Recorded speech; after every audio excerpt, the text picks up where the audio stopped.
ئێمە وەکو بنکە 1228 سیدەکان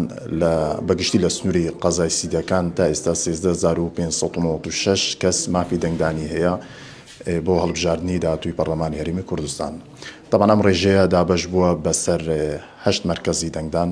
زایدەن 29 وێزگەی دەنگدان لەوەش مەرکەزانە 7 مەرکەزی عامن بۆ هاوڵاتی کردیتمانەوە و مەرکەزێکمان تایبەتە بە خاص واتە بۆ دەنگدانی عسکەری کردیتمانەوە بە حکمی ئەوەی کە وادەی هەڵبژاردننی داهاتووی پەرلەمانی هەرێمی کوردستان لە کاتی خۆی نەکرا دواخرا بۆ کاتێکی تر کۆمیسیۆن دەرفەتێکی تری ڕەخسان بۆ ئەو هاوڵاتیانەی کە تا ئێستا کارتی دەنگدانیان دەرنەهێناوە یاخودبوونیان کردووە زائیدەن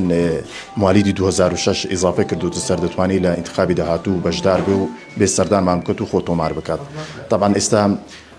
کۆمیسیۆن فترەی زەمەنی داناوە لە 1/2/2024 ئەم مانگە تا 20/2/2024 واتە خلالی 20 ڕۆژی دیاری کردووە بۆ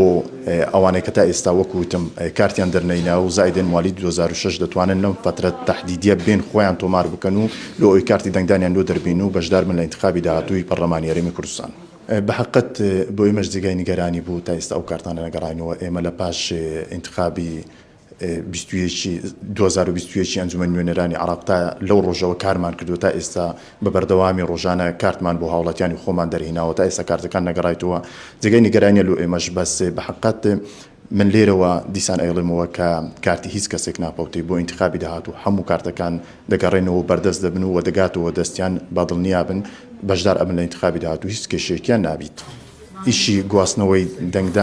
دەنگدەر یعنی بتوانێت لە شوێنێک خۆی بگواز بۆ شوێنێکی تر لە ئێستای ڕاوەستە ئەمیشە ناکرێت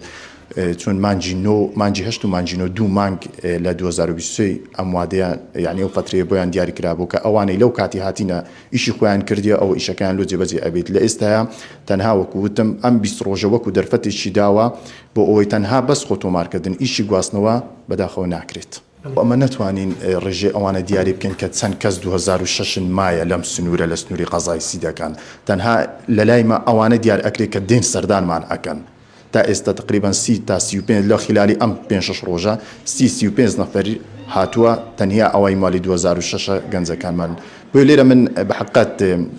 چون فۆکسەکە بۆ ئینتخابی داهاتوو ئەم فترەیە کرایتەوە زیاتر لەسەر مالی 2006 بۆیە داوە لە گەنجەکانمان ئەکەن کە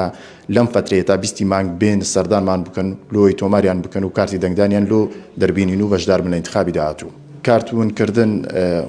شتێکی برێمەت و تا لای مەبوویتە شتێکی نۆرمالە بەڵێ سەردانیان کردووە تا ئێستا نزیکەی